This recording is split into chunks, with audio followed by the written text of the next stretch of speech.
Here's how we practice it, and I'll get to the film. All right? Here's what I mean when this really affected practice for us. And again, Coach mentioned it before. We don't got a lot of time. I got it. But this helps us practice. So here's how we practice our defense, right? We go formation review. How do we line up? How do we handle motions? If you're going to do this, right? If you're going to be a mostly auto-check defense, how do you handle shifts? How do you handle motions? Who's gonna run? Who will never run? All those things. Then we go to Indy. We've talked about Indy. Indy must fit to our scheme. Your I said this before. Your coaches should be able to tell you their top 3 drills and how it fits into what you do. If they're doing drills that don't fit into what you do because they saw them in a book, get rid of them. They don't mean anything. We'll go to group 1. Run intro review. On Monday it's run intro, right? Okay? And now our kids are in bags. They get their wristbands on Monday. I will give them their wristbands on Monday. All right? I might make a change on Tuesday if Monday don't look good. Maybe Wednesday. We will never make a change on Thursday. Every single time I've made a change on Thursday, I place you in the you-know-what, right? You just say, the one change we'll make on Thursday is, we ain't doing it. That's the one change we'll make on Thursday. So group 1, now this is the important part. Okay, run intro review, so now we're in our auto checks. Group 2, team pass. This is a little confusing, so let me explain what I mean by this. On Monday, all we're looking at is your top 3 formations, right? And it's not even, I'll tell our guys from the scout team, all I want to see is wing doubles. For the run, I'll draw the cards. I think if you're the defensive coordinator, again, you can disagree with me. In fact, I hand draw. Good guy. But huddle's great too. I like to draw my own cards because it shows me, oh shit, I don't know if I like this or not. Because I know the kid. Not only do I know the scheme, but I also, when I put that little E down there for the end, I know who Kenny is. I'm like, oh yeah, this looks good, but Kenny can't do that. So I like to draw my own cards. I delegate some stuff, but I'm not going to delegate that. So I hand them the cards. All we're going to do is we're going to run our auto checks off of these formations. Then maybe we'll get through 3 formations. Okay, now give me 21%. All I want for the next 5-6 plays. Auto check it, right? The whole time. On Tuesday, okay, we'll mix formations up. So I'm still on the auto checks, right? Except now, one might be trips, one might be, 21, one might be, you know what I'm saying, right? Now it's just all those, so they got to recognize it. By Wednesday and Thursday, a lot of times I'm on the sideline and I'm making the calls and it's either auto check, right, or I'm giving them another call. By then, we go into the game on Friday feeling like we know the top formations, we practice auto checking, and we can run our pressures against this. Here's one thing, we never check out of a pressure. So if I put pressure on the wristband, it better be good against everything that they do. If not, that's why I've gone from 40 to 15. In the game, I might call 4 or 5.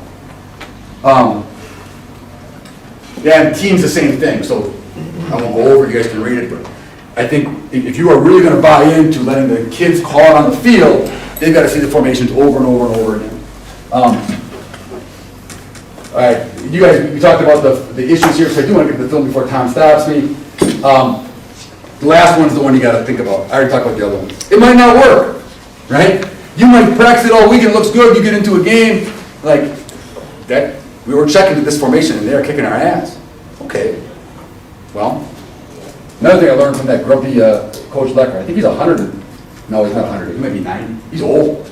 He was old when I coached him 20 years ago. You get a chance to talk, go hear him. He never talks so. All right, you better have plan B. He would always tell us that. I didn't know what he meant, now I do. You better have plan B. If it looks good in practice, awesome. But what if they're coming out and every time they go unbalanced, you thought you had it and you don't? What's the next? For us, now we're coming off the wristbands. And that's a cool thing. Our kids will come off the, well, that's a lot because we had 7 guys going both ways. But I'll talk to them when I can, right? And, hey, what do you like? Do you want to stay in it? Or they'll say, no. Do you want to go off of, should we go back to the wristband? No, the check's good, the check's good, the check's good. The kids will tell you probably before you even see it because they're out there, right? Because just because it didn't work once doesn't mean it doesn't work. Maybe the kids screwed it up. You guys know all that. But that communication with your kids and get those kids to feel comfortable so they can play fast and aggressive, that's the fun part about defense. All right, I don't know. Let's look at film until Tom kicks me off.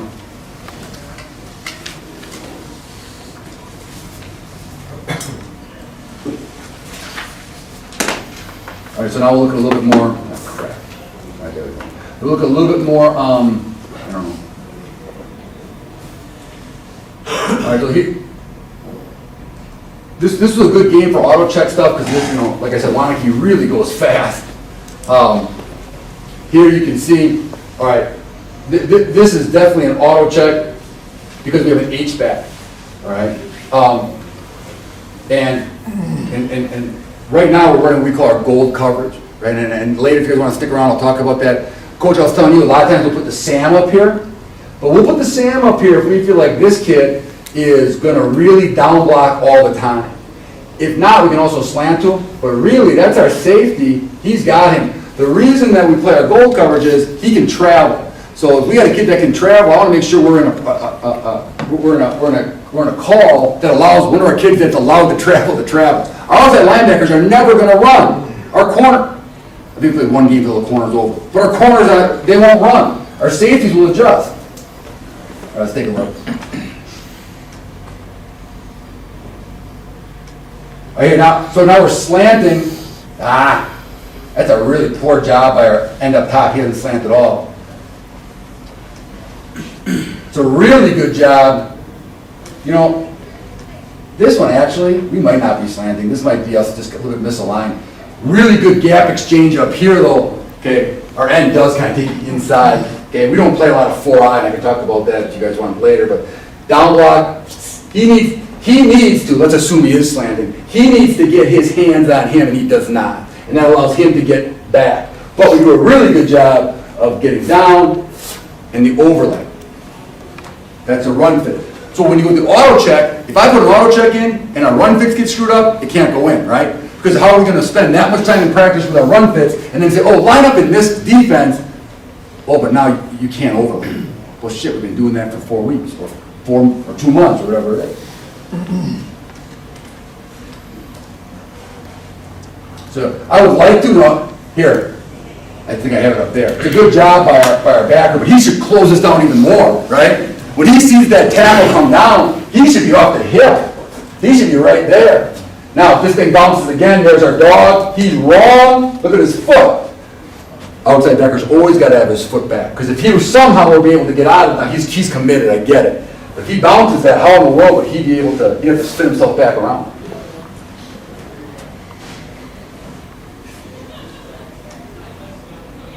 You can see our Mike gets blocked. He's got to do a better job ripping over the top of it, but he gets blocked. We're in our 3-4 here because we don't squeeze on 75. Oh, no. Well, crap. I think our nose is working in there, but right now, if he was in here, it's a good, so we are slanting our end, and this is the slant. This is okay. He's got a space in his gap, but right now, get down. Okay? Get down so the Mike can see this a little clearer. But really, if you look at it right here, we're okay, we're gap sound for the most part. And if the quarterback wants to keep it, the dog's out here. Next.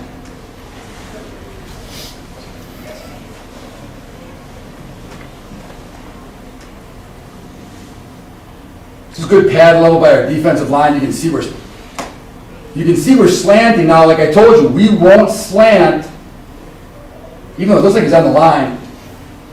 Yeah, he is actually on the line. So we should be really slanted. This is a good example of us doing some good stuff and some bad stuff. I like the way our backside end squeezes. He get more of them, right? He get more of them, but he's not coming upfield. I don't think he's being read just by where the quarterback's eyes are. I think it's more of a pass read. But if the quarterback were to keep it out the backside, we're here. We should probably rip. Okay, the mic's in the window. Look at our end. Our end to the play side. He's reached. But keep fighting. I'll give him the benefit of the doubt that he comes back inside once he kind of sees the ball declare. But who makes the play is the squeezing backside end, right? Am I afraid of anything coming out the back door? No, because the dog's sitting out there. 10 minutes, Coach. Okay. All right, so here's an auto check. We check to our gold coverage when they get into their 21. So now we will call this 21 because we're going to count him as a back and him as a back. Get the tight end over here. all our gold coverages, and again, I'll talk more about coverage later, we're gonna pretty much say, hey, look, you got first inside, you got first outside, first outside, and what this does, this allows us, if he were to motion, it allows him to travel. In some of our defenses, he couldn't do that. So that's one of the reasons why we want to check to this. So if he's off the line, okay, let's check gold. Okay, I don't have to guess, right? They've got to check out. You know that.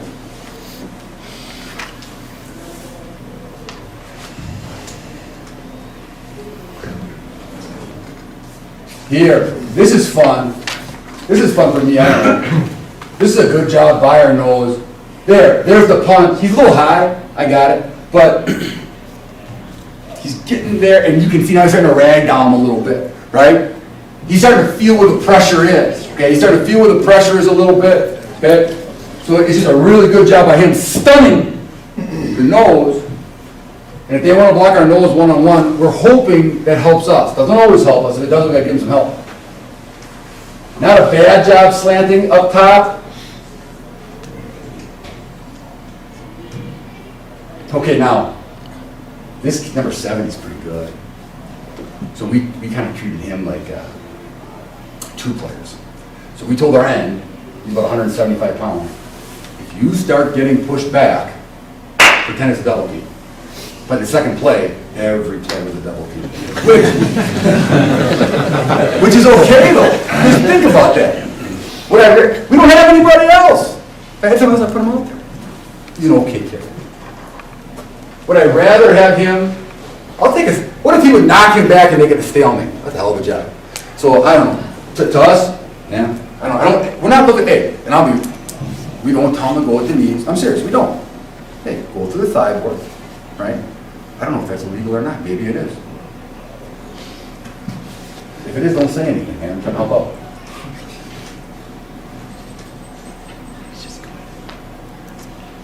But here's a good slant. Okay, to the end, we'll bring the dog off the edge.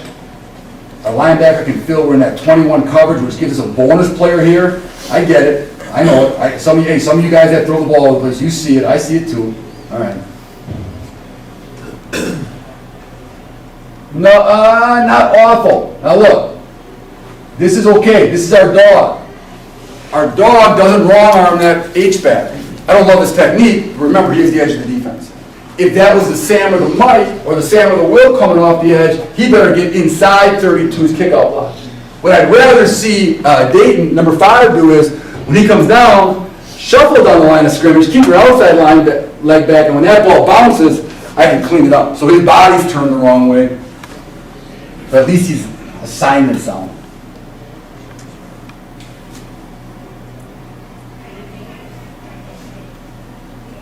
One more here, and I want to get to one other thing. Here's a good squeeze by the end. And again, here's another auto check situation. Coach, you were talking about that big split here. All right, so a lot of times, again, we're going to walk the Sam up. We'll walk the Sam up on some of our checks, and we will bring him through. The reason we didn't do in this game is because we were in 3-4 almost the whole time. And we couldn't afford to bring another linebacker until one linebacker at the second level. If we were in our stack, a lot of times we'll auto check, and we will take the Sam. If you're an odd front defense, C-gap's your issue. So we like to walk the Sam up and just beat him inside as much as we can, right? And then we have to overlap players. Here we can't do it because we only have 2 linebackers here. So instead we check at the gold coverage, okay? Well, it's not even gold coverage now because of where they are. He's on 1, he's on 2. We could manage it if we wanted to. But the thing I like about this is he's a traveler. So when he starts to shuffle motion, we can shuffle motion with him. And then if he comes back, we can run back with him. So, hey, you guys all know this. A big thing that we try to do in defensive schemes, can we get another hack, right? Can we get one more bonus player? All you offensive guys, I get it. You're trying to find the one guy. Who's got 2 jobs? Well, this guy's got 2 jobs. Because I'm counting on him as a run fitter. But if he goes out for a pass, you got to cover him. We want to limit that. We want to limit his stress. 32 is not their main ball catcher. You know what I'm saying? So we felt comfortable saying, all right, if he goes out for a pass, Tyler, you're a safety. You can cover. But also, you got to make sure you're a run fitter and help us in the C gap. with that H-back when they give us that three-man surface. Good squeeze by the end. We're way too high here. Okay, so again, I don't know what they're running. Looks like some kind of inside zone read maybe. But our end is the dive player. It's a cruddy job by our mic, isn't it? I mean, everything else is pretty good. But see how the mic gets hung up there? So here's the thing, I'm being a little bit hypocritical on it. I said I wasn't going to tell a kid to do two things. That's normally our mic linebacker. You got to be careful. He's usually the guy who's standing back here and flowing over the top of everything. He's not always used to reading the tackle. Right? So I'm going to put this on me and say, hey, Garrett, who's a good football player, I got to rep you more there or put someone else there. Because we get a great squeeze, he should overlap with the quarterback now. Our dog does a good job, in our coverage here.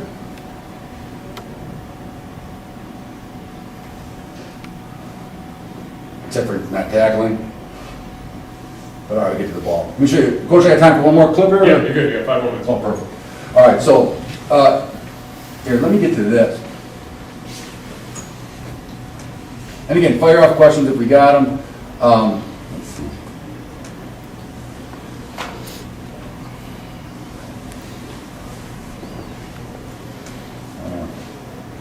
Here.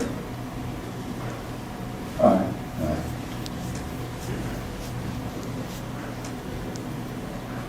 All right, here.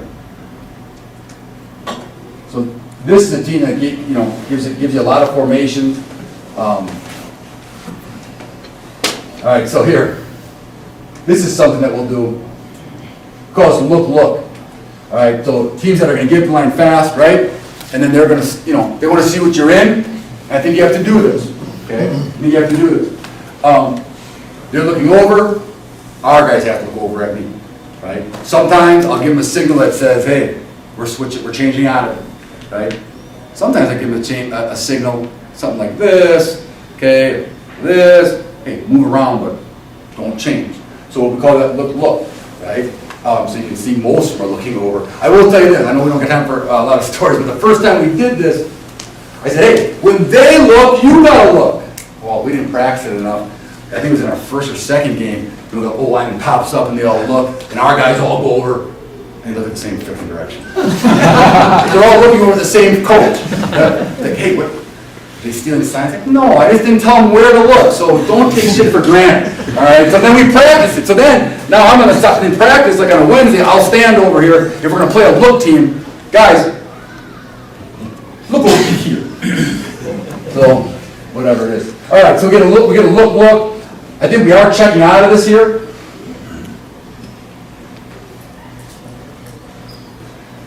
All right. I think we were bringing normally our 2 outside linebackers. I should have this marked up for you guys.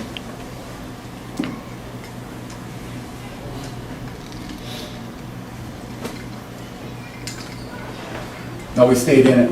All right. So again, we're still, hey, this is the same stuff, right? There's that H-back. We're in a 3-4. Our middle linebacker is actually right here. He's going to be our run fit guy in the C gap. He's reading number 6 because we didn't think 6 was going to hurt us too bad in the pass game. Got to play some man. This is really good pad level. Let's see if I'm getting an auto check here. I don't think so.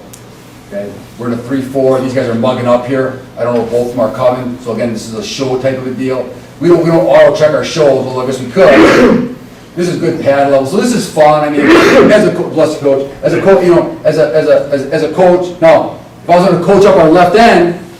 Look where his hands are. See how his feet are in the ground before his hands are on? He's going to be in trouble. Here, they kind of run into each other. These guys look like they're pretty good buddies. But we eventually get the overlap on it. And this is what our defense is, okay? Whether we auto check stuff or not.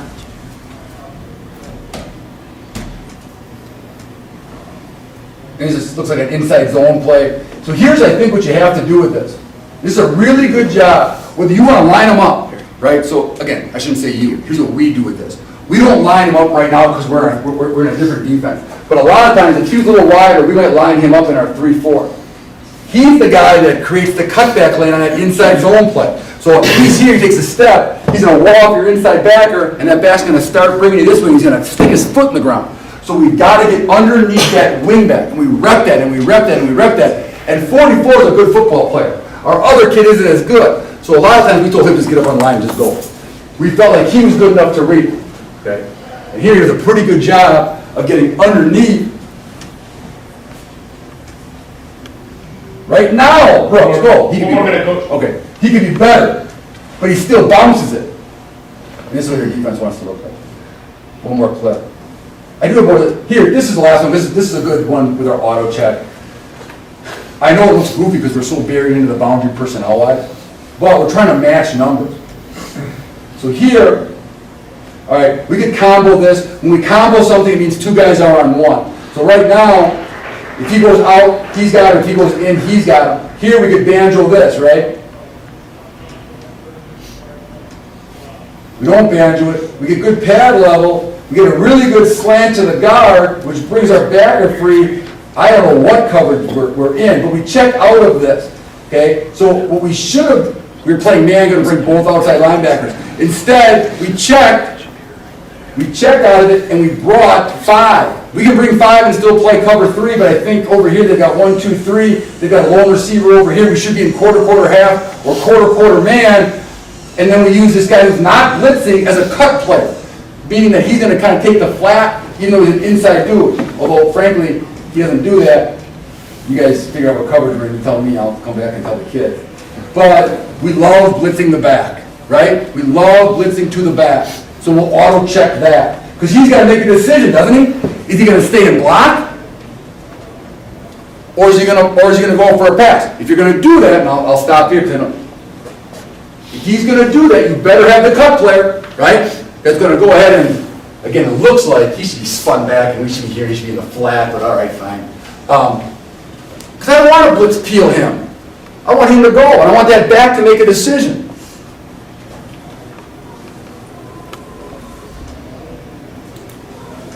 Get home on it. It's all right. Okay.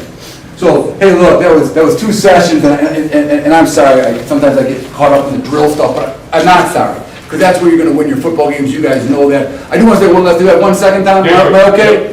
Hey, I think this was my. So if you're a younger assistant in here or whatever, if you're an older guy and you want to roll your eyes, you can do it. That's fine. I just want to say this. We had a nice year at Sauk Prairie this year, but it was easily the most fun I've had coaching, I think, in my life. And there was one reason why I got rid of my ego a little bit.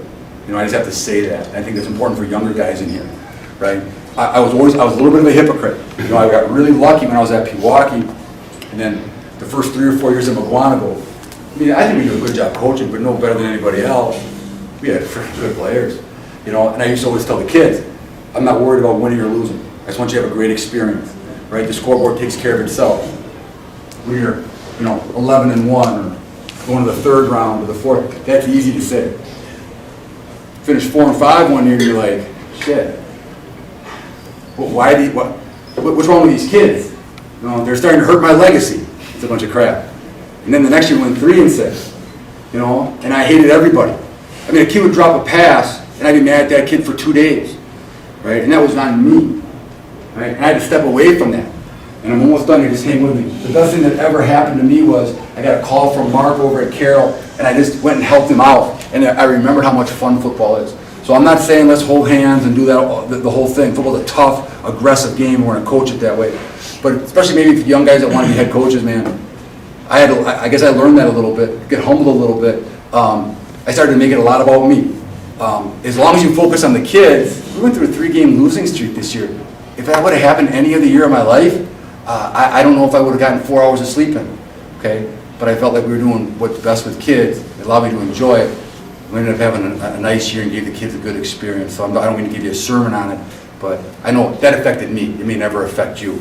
But hey, the work we do is so freaking important. And I know it's cliche, but I said it and I was a hypocrite, and now I'm trying to live it. It's some of the most important work that anybody can do. That's helping young people. Thank you.